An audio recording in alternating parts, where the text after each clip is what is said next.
Entreprise en mission, un podcast de Profil et Mediatico. Le monde de la finance est-il forcément froid et implacable ou peut-il se mettre au service d'une éthique, au service d'un certain nombre de valeurs? Autrement dit, est-ce que cette finance qui investit dans l'économie peut orienter l'économie qui est la nôtre aujourd'hui? Eh bien, dans la finance aussi, certains dirigeants d'entreprises pionniers, et je remonte là jusqu'aux années 70, ont décidé de changer de regard sur le monde, sur la société, sur l'économie et sur leur propre entreprise. Et ils ont inscrit dans leur statut une mission qui va bien au-delà de la seule quête de rentabilité pour leurs actionnaires. C'est le cas par exemple de Citizen Capital, une entreprise, un fonds de capital investissement indépendant, à peu près 120 millions d'euros d'actifs sous gestion pour investir dans des PME et dans des startups en forte croissance. Et bien sûr pas n'importe lesquelles, ce sont bien sûr des PME qui ont un objectif d'impact social positif, on va voir ce que ça veut dire. Et Citizen Capital, qui a déjà 12 ans d'existence, vient en plus d'adopter le statut d'entreprise à mission. Bienvenue dans Entreprise en mission, le podcast de Profil et Mediatico qui interroge l'engagement des entreprises et la sincérité de leurs dirigeants. Et bonjour à vous, Laurence Meignery. Bonjour. Merci d'être avec nous aujourd'hui. Alors vous êtes la présidente cofondatrice de Citizen Capital. Est-ce que vous vous sentez une patronne en mission? Alors en mission, je pense, au-delà d'ailleurs d'être patronne, et c'est peut-être d'ailleurs pour ça que j'ai choisi de créer ma propre aventure entrepreneuriale, pour pouvoir agir sur les engagements qui me tenaient à cœur. Et c'est vrai que j'ai grandi dans une famille où les questions d'utilité publique étaient centrales. Donc on en parlait au repas. Donc je crois que j'ai jamais complètement réussi à me projeter dans un projet professionnel où je ne trouvais pas une forme d'engagement, une finalité assez claire. Et c'est vrai que vous avez un parcours intéressant parce que dès 2004, vous étiez en train de travailler avec Claude Bébéar chez AXA sur la charte de la diversité en entreprise. Puis après, vous avez eu un parcours ministériel, vous avez travaillé sur l'égalité des chances et puis vous avez fondé Citizen Capital en 2008. Tout ça, c'est une ligne directrice très cohérente pour vous? Alors oui et non. C'est vrai que pendant une dizaine d'années, je me suis beaucoup engagée sur les questions de mobilité sociale et d'égalité des chances. Pour moi, ça a été un combat de vivre dans une société où on n'était pas bloqué dans ses trajectoires individuelles pour des mauvaises raisons et bloqué dans des déterminismes sociaux. Je trouve ça affreux l'idée qu'on puisse évoluer dans une société comme la France sans se dire qu'on peut aller jusqu'au bout de notre potentiel et de nos talents et d'aller aussi loin que nos talents le permettent. Et donc j'ai travaillé comme chercheur associé à l'Institut Montaigne sur cette question où on a publié un rapport qui en fait, je pensais, s'adressait au pouvoir public, mais qui en réalité a réellement été reçu par le secteur privé. Et je pense que c'est à ce moment-là que j'ai découvert la puissance d'action de l'entreprise. Parce que ce qui est très drôle, je trouve aujourd'hui, c'est que l'avènement de l'entreprise à mission, pour moi, entérine vraiment la conception que j'avais de l'entreprise, je pense, depuis que j'ai créé Citizen Capital, c'est-à-dire que l'entreprise, pour moi, aujourd'hui, c'est un objet d'intérêt collectif. J'ai adoré ce titre du rapport Nota-Sénar, parce que l'entreprise a une telle puissance d'action et une telle capacité d'innovation qu'on sait qu'elle peut transformer le monde et changer le sort de la planète, pour le meilleur et pour le pire, d'ailleurs, j'ai envie de dire. Et donc, on ne peut plus résumer l'entreprise à la poursuite de l'intérêt des associés en vue d'en partager le bénéfice, qui est la définition de la société depuis 200 ans. C'est ça, parce que Citizen Capital, il y a déjà une chose qui est très intéressante à noter, c'est la terminologie même, Citizen Capital. Pourquoi placez-vous la citoyenneté au cœur du monde de la finance? La raison d'être de Citizen Capital, depuis le début, est d'utiliser le capital, l'outil du capital, au service d'enjeux de société. Ça, c'est votre raison d'être. Comment est-ce que vous exprimeriez aujourd'hui votre mission? Notre mission, historiquement, elle est d'accompagner des entrepreneurs qui relèvent les défis sociaux et environnementaux de notre époque et qui placent cette mission au cœur de leur modèle économique. Détail qui est important. Et aujourd'hui, on a 3 grands axes dans notre mission, qui sont qu'on mobilise des fonds pour relever des enjeux sociaux et environnementaux majeurs. on s'affirme comme entreprise aujourd'hui, ce qui n'était pas le cas il y a 10 ans. Il y a 10 ans, on était au service des entreprises. Aujourd'hui, on s'affirme comme un acteur qui a pour mission d'aller chercher des fonds pour ces enjeux. Ensuite, on investit aux côtés de femmes et d'hommes pour les aider à placer ces défis au cœur de leur mission et des modèles économiques de leurs entreprises. Et c'est important, je pense, pour nous, de bien mettre l'accent sur le fait qu'avant tout, derrière chaque organisation, il y a quand même, c'est avant tout des hommes et des femmes qui changent le monde quand même, et qui portent une vision.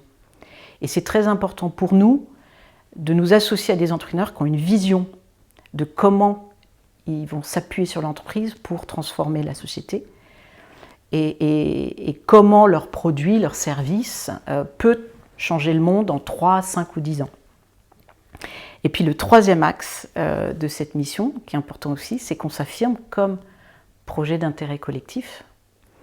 Qu'est-ce que ça veut dire? Ça veut dire qu'on a conscience d'être un maillon dans une chaîne qui est longue, qui va du citoyen et du client jusqu'à l'actionnaire investisseur, et que chaque maillon dans cette chaîne est absolument essentiel pour accomplir notre mission, qui est in fine de façonner une économie au service de la société. Si on parle un petit peu plus concrètement de ce que vous faites, pour que les gens qui nous écoutent ou qui nous regardent comprennent dans quel type d'entreprise vous investissez, est-ce que vous pouvez même les citer pour qu'on puisse aller se renseigner, voir un petit peu ce qu'elles font, quelle est leur taille, combien vous investissez, quel est le ticket moyen en fait pour investir dans ces entreprises-là? On investit aujourd'hui entre 1 et 5 millions d'euros dans des entreprises qui font moins de 50 millions d'euros de chiffre d'affaires, mais depuis quelques années, on finance aussi des startups qui sont dans une phase assez jeune. On finance à la fois des startups et des PME qui sont en forte croissance. Qu'est-ce que vous appelez l'impact, Laurence Meignery? La réflexion que j'ai aujourd'hui sur la question de l'impact, effectivement, aujourd'hui, tout le monde veut avoir un impact et veut mesurer son impact, ce qui est quelque chose de positif qui n'existait pas du tout il y a 10 ans. Donc les grandes entreprises cotées maintenant parlent de leur impact, on ne parle plus d'ISR mais d'impact. Enfin, il y a une sorte de glissement sémantique qui est assez intéressant à observer. Donc l'ISR, l'investissement socialement responsable, c'est ça. Qui a été à la mode qui n'a jamais vraiment été à la mode, qui a essayé de percer et qui aujourd'hui se transforme. Qui aujourd'hui cherche à se transformer. Et donc l'impact est un terme qui devient universel d'une certaine manière, puisque le sens de l'histoire pour l'entreprise, c'est quand même de plus en plus de montrer son impact. Ensuite, avoir une démarche d'impact ne suppose pas uniquement de mesurer son impact. L'impact, c'est l'aval d'un processus qui commence avec la vision au départ. Et c'est très important, et c'est là où on reboucle avec l'entreprise à mission. L'impact, il n'y a pas vraiment d'impact sans mission et vision. Et il n'y a pas de mission non plus sans impact. Et les deux branches sont très importantes. Et c'est intéressant parce qu'on voit passer, on doit rencontrer plus de 100 dirigeants chaque année, on voit passer beaucoup de projets. Et on voit passer des projets qui ont une mission formidable, sur lesquels on a beaucoup de mal à matérialiser l'impact. Et il peut arriver, quand on est vraiment convaincu qu'on partage une ambition avec le dirigeant et que le dirigeant a vraiment une vision claire de l'impact qu'il souhaite avoir, qu'on puisse investir pour l'aider à déployer cet impact.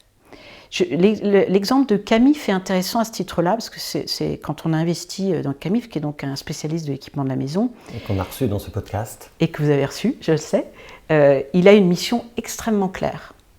Mais quand on a investi en 2013, il était au début de son aventure, il est parti avec une offre de meubles qui était ce qu'elle est, qui était beaucoup sourcée auprès de fabricants français.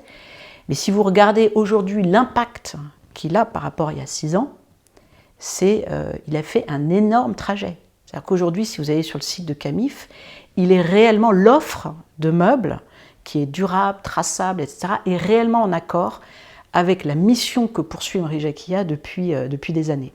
Donc ça, c'est un travail que l'entreprise a fait et qu'on a accompagné, qui montre comment une entreprise qui a une mission très claire peut déployer un impact dans le temps. Inversement, très intéressant aussi, vous avez des entreprises qui viennent nous voir, qui ont un impact qu'on trouve extraordinaire, mais qui ne portent pas de vision. C'est-à-dire, c'est un peu le monsieur Jourdain de l'impact. Et là, on peut avoir du mal à investir, parce que si l'entreprise ne porte pas la vision, si le dirigeant ne porte pas la vision, l'impact est très fragile. Surtout dans des entreprises jeunes, où vous pouvez développer un produit à un moment donné, mais dans 2 ans, l'application de ce produit, en fait, peut servir à un tout autre objet que l'impact sur lequel nous, on a construit notre thèse d'investissement. Est-ce que ça veut dire, Laurence Méhaignerie, que la finance et l'éthique, c'est un couple qui peut fonctionner ensemble, la finance et l'éthique ou la finance et les valeurs? Alors oui, pour moi, l'éthique est effectivement un prérequis et on ne parle pas de fond éthique qui a une signification très particulière, mais oui, évidemment, puisque derrière un projet comme Citizen Capital, en fait, c'est des personnes, c'est des hommes et des femmes qui ont des convictions et des valeurs qui sont absolument nécessaires d'ailleurs pour conduire ce métier. Puisque effectivement, on peut se cacher derrière un impact papier glacé. Et en fait, c'est un combat de tous les jours parce que la pérennité économique et la performance économique des entreprises est très importante aussi. Une entreprise qui ne grandit pas n'a pas d'impact. Donc les deux sont en permanence, se parlent. Et d'ailleurs, plus on avance, plus nos due diligence, nos analyses, et la manière dont on évalue, enfin, dont on étudie en fait l'opportunité de faire un investissement, les business models économiques sont étudiés de façon complètement intégrée avec ce que nous on appelle le business plan impact, parce qu'en fait on amène l'entrepreneur à formaliser un moment, à définir son ambition et à la traduire dans un document qu'on appelle le business plan impact, qui est annexé au pacte d'actionnaires et qui définit un peu une sorte de contrat sur la durée de l'investissement entre nous et qui définit l'ambition. Et ce business plan impact comporte vraiment assez peu, c'est vraiment des objectifs qui sont totalement liés à la mission. C'est vraiment la question comment je veux accomplir ma mission dans le temps. Et on a 4, 5, 6 indicateurs clés qu'on va suivre dans le temps. Et il se trouve d'ailleurs que notre équipe d'investissement chez nous, traditionnellement dans notre métier, on a ce qu'on appelle le carried interest, qui est l'intéressement de l'équipe. Il est aligné, traditionnellement il est aligné sur la performance financière et c'est ce qui rend le monde du private equity riche. Ouais. Dans notre acception du sujet, cet intéressement est aligné à 50% sur la performance économique, financière, et à 50% sur la performance sociale. Donc il y a une recherche d'alignement d'intérêt, même si la réalité c'est que cet intéressement est relativement virtuel, puisqu'il arrive au bout de 10 ou 12 ans, une fois que le fonds est fini. Alors c'est intéressant, je veux bien qu'on parle de performance financière, y compris pour vous, Citizen Capital, quand vous investissez dans une entreprise, quel retour sur investissement vous attendez? 4, 5%, 10%, 12%? Et au bout de combien de temps? C'est très important évidemment dans le calcul de la rentabilité qu'on se projette aussi dans le temps. On a passé les 10 dernières années à démontrer à nos investisseurs, c'est-à-dire ceux qui nous confient de l'argent, qu'il est possible de coupler un rendement financier raisonnable, voire ambitieux, avec des objectifs d'impact tangibles, mesurables. Ça a été un combat. C'était très compliqué. Enfin, les 5 premières années, la plupart des investisseurs considéraient qu'il y avait une dichotomie. Soit on gagnait de l'argent, soit on faisait le bien, mais on ne pouvait pas faire les deux ensemble.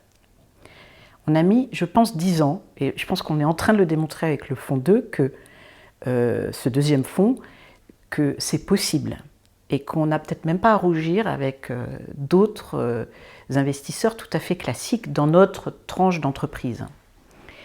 Maintenant, une fois que j'ai dit ça, donc l'objectif sur les 2 premiers fonds qu'on a levés était de faire un multiple de 2, c'est-à-dire quand on entre et qu'on met 100 dans l'entreprise, on espère en avoir 200, en moyenne sur un fonds.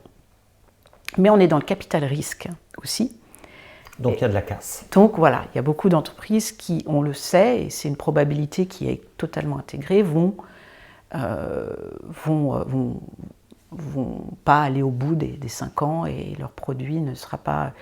Et donc, il y a certaines entreprises dont on espère qu'elles vont nous permettre de faire 3 fois ou 4 fois ce qu'on a investi au départ. Pour compenser l'échec d'autres les aventures. pertes sur d'autres. Et en même temps, une entreprise qui fait x2, x3, x4 en rentabilité, en chiffre d'affaires, je ne sais pas quel est votre critère. Alors, qu'est-ce que ça veut dire faire x4 ? Effectivement, c'est sur 5 ans, une période qui peut aller de 3, 4, 5 ans. En général, le cycle est autour de 5 ans, mais on est investi chez Camif, par exemple, depuis bientôt 7 ans.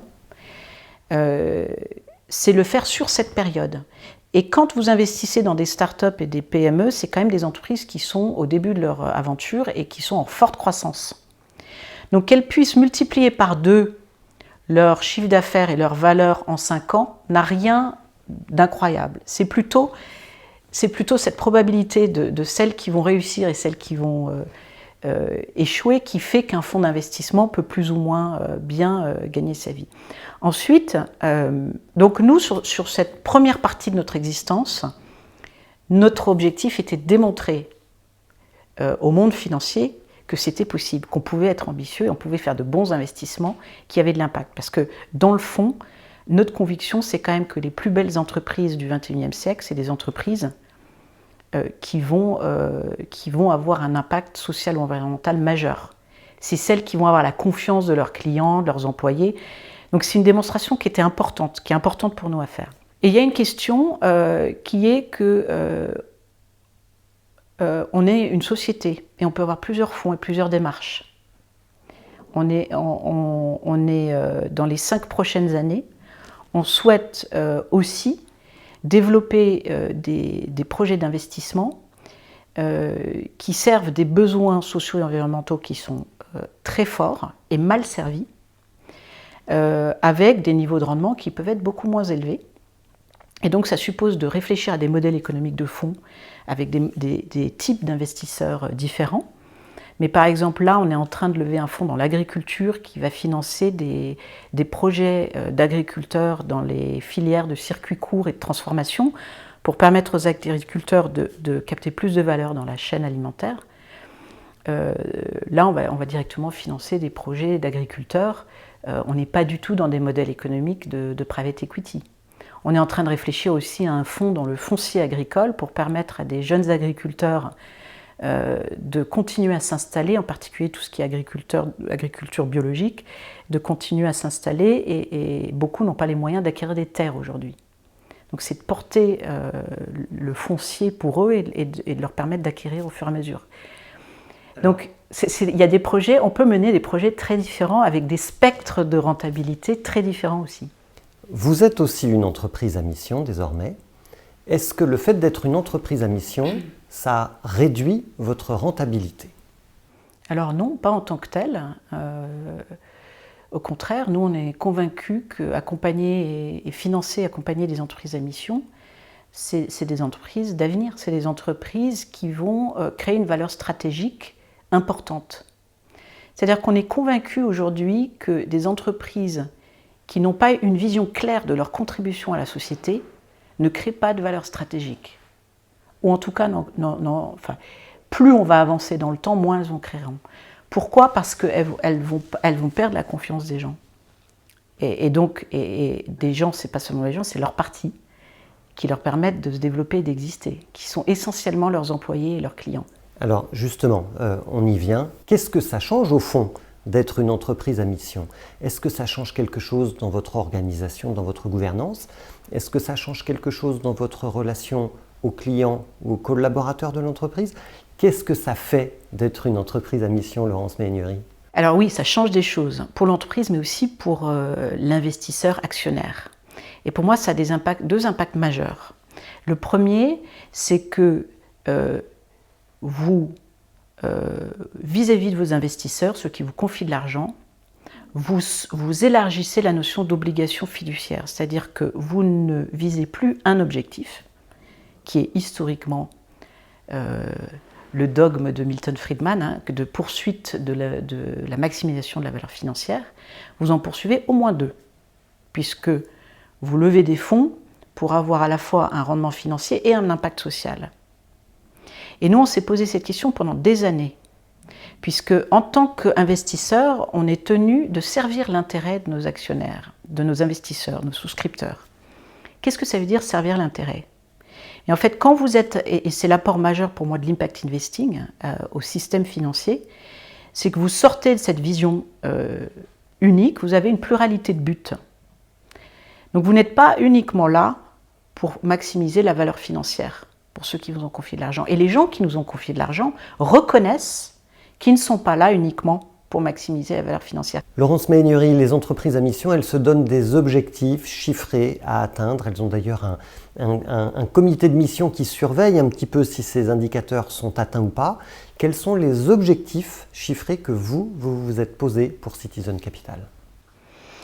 Alors, parmi les objectifs chiffrés qu'on s'est fixés, je peux vous en donner 2 ou 3. Le premier, c'est on veut grandir. C'est absolument essentiel dans le monde dans lequel on est. Ne pas grandir, ce serait mourir. Donc on a l'objectif de passer de 120 à 500 millions d'euros sous gestion d'ici à 2025. Ensuite, on vise que 100% des entreprises qu'on finance et qu'on accompagne deviennent des sociétés à mission. Ça, c'est assez challenging. Et on vise qu'on ait 10 investissements d'entreprises à mission emblématiques, flagship, du type de Open Classrooms ou de Camif, par exemple. Et puis, enfin, on veut continuer à être des défricheurs, à innover, à ne pas se contenter de faire du private equity que peut-être 15 ou 20 fonds vont faire d'ici 1 ou 2 ans. On veut continuer à innover, à trouver des nouvelles voies d'investissement. Donc on a pour objectif de lever 3 nouveaux fonds innovants d'ici à 2025. Est-ce que c'est difficile pour vous de convaincre des investisseurs d'apporter des fonds dans votre fonds ? Bien sûr, c'est difficile. Ça a été très difficile. Ça l'est un petit peu moins parce que l'impact suscite plus d'appétit aujourd'hui. Mais ça reste difficile, hein, parce que vous avez toujours cette dichotomie ou cette suspicion que vous n'allez pas réussir en fait à rendre de l'argent. Et puis il y a aussi qu'on a une taille, on est encore des acteurs de petite taille. Or, le monde économique aujourd'hui, le monde financier, pardon, il y a énormément d'argent sur le marché et tend à mettre des montants de plus en plus gros dans des fonds de plus en plus gros. Donc vous avez aussi le risque de passer sous le radar. Vous, c'est 120 millions d'euros. Nous, c'est 120 millions d'euros. Dans l'impact, c'est déjà très bien, mais dans le monde du capital investissement, c'est des montants sous gestion qui sont tout petits aujourd'hui encore. Vous aviez dit, Laurence Méhaignerie, qu'il y avait un deuxième élément majeur pour vous. Quel est-il ? Oui, le deuxième impact majeur, c'est qu'on reconnaît l'intérêt propre de l'entreprise, qui n'est pas toujours aligné avec celui de l'actionnaire ou investisseur. Je donnais l'exemple de Camif, par exemple, typiquement. Et qu'est-ce que ça veut dire ? Ça veut dire qu'on se reconnaît comme une partie prenante parmi d'autres. Et ça, c'est un changement important dans les 50 dernières années, dans un monde où on a eu cette distinction entre shareholder et stakeholder. Je pense qu'on ne se reconnaît plus du tout. Donc les actionnaires et les parties prenantes. Voilà, on est une partie prenante. En tant qu'actionnaire, investisseur, on n'est pas que actionnaire, on est un stakeholder aussi, parmi d'autres. Ce qui veut dire que la décision et le pouvoir qu'on a sur l'évolution d'une société n'est pas uniquement entre nos mains. Et ça, on le reconnaît. On reconnaît que d'autres parties prenantes ont leur mot à dire. Donc il y a une forme de modestie pour moi à avoir en fait aujourd'hui en tant qu'actionnaire et à reconnaître que l'intelligence collective d'une entreprise, c'est pas que nous. Et vous, Laurence Méhaignerie, est-ce que le fait de piloter aujourd'hui une entreprise à mission, est-ce que ça change quelque chose dans votre vie personnelle à vous ? Ça, c'est une question difficile pour moi parce que en fait, moi j'ai le sentiment de de poursuivre une mission depuis que je suis sur le marché du travail, quasiment. Je pense que ce qui change ma vie, c'est d'avoir l'impression de contribuer à quelque chose qui justement me dépasse. C'est-à-dire je me sens beaucoup moins seule. Et d'ailleurs, c'est très très gratifiant de créer avec d'autres cette communauté des entreprises à mission, puisque avec Emery Jacquia et une cinquantaine d'autres dirigeants, on a créé la communauté des entreprises à mission qui fédère donc des entreprises qui se reconnaissent dans cette démarche. Et on y travaille depuis 2 ans et ça commence à prendre forme. Et on a vraiment à cœur de faire communauté, c'est-à-dire que ce soit quelque chose que tous les membres de la communauté puissent s'approprier. Ça, c'est quelque chose de très gratifiant de sentir qu'on est dans un projet commun qui peut embarquer potentiellement des milliers d'entrepreneurs qui découvrent avec nous, dans ce mouvement, comment ils peuvent échanger avec d'autres, devenir entreprise à mission. Donc je pense que c'est le sentiment de faire partie d'une communauté plus large qui change ma vie, d'être moins seule. Merci beaucoup Laurence Méhaignerie pour votre témoignage. On vous souhaite de grandir d'ici 2025 comme vous le souhaitez. Merci beaucoup. C'était Entreprise en mission, le podcast de Profil et Mediatico que vous pouvez retrouver sur toutes les grandes plateformes de podcast audio et que vous pouvez retrouver aussi en vidéo parmi les portraits engagés sur mediatico.fr, le média qui redonne du sens à l'économie.